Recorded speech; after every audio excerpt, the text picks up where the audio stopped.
Utang luar negeri (ULN) Indonesia turun hingga sekitar 2,22% secara tahunan pada kuartal 3 2022.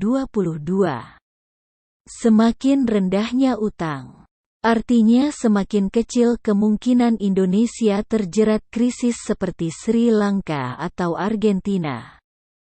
Berdasarkan catatan Bank Indonesia (BI), pada bulan itu, ULN sebesar 394,6 miliar dolar.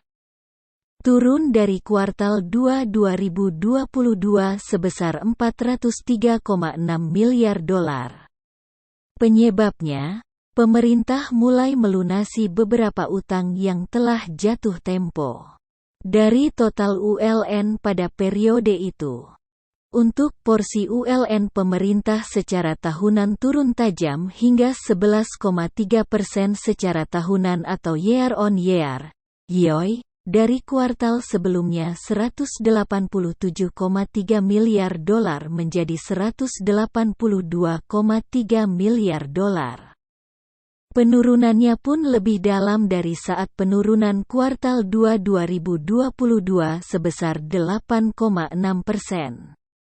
Direktur Eksekutif Departemen Komunikasi BI Erwin Haryono mengatakan, penurunan posisi ULN pemerintah tersebut disebabkan oleh perpindahan investasi pada surat berharga negara (SBN) domestik ke instrumen lain, sehingga mengurangi porsi kepemilikan investor non-residen pada SBN domestik. Ini katanya seiring dengan meningkatnya ketidakpastian di pasar keuangan global. Selain itu, menyusutnya porsi ULN pemerintah itu kata dia juga terjadi akibat adanya pelunasa beberapa pinjaman program dan proyek yang telah jatuh tempo.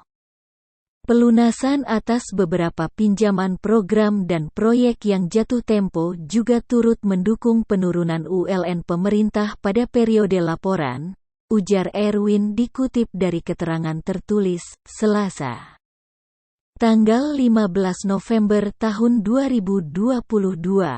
Sementara itu, penarikan ULN pada kuartal 3 2022 masih diutamakan untuk mendukung belanja prioritas pemerintah, termasuk upaya penanganan COVID-19 dan Program Pemulihan Ekonomi Nasional (PEN). Pemerintah berkomitmen tetap menjaga kredibilitas dengan memenuhi kewajiban pembayaran pokok dan bunga utang secara tepat waktu, serta mengelola ULN secara hati-hati, kredibel, dan akuntabel, kata Erwin. Adapun untuk ULN swasta, tercatat sebesar 204,1 miliar dolar, lebih rendah dibandingkan dengan posisi kuartal sebelumnya sebesar 207,7 miliar dolar. Secara tahunan, ULN swasta terkontraksi 2,6%, lebih dalam dibandingkan dengan kontraksi pada kuartal sebelumnya yang sebesar 0,1%. Disebabkan oleh kontraksi ULN lembaga keuangan, financial corporations, dan perusahaan bukan lembaga keuangan, non-financial corporations, masing-masing sebesar 4,5%, YoY, dan 2,1%, YoY. Antara lain disebabkan oleh pembayaran neto surat utang, ujar Erwin.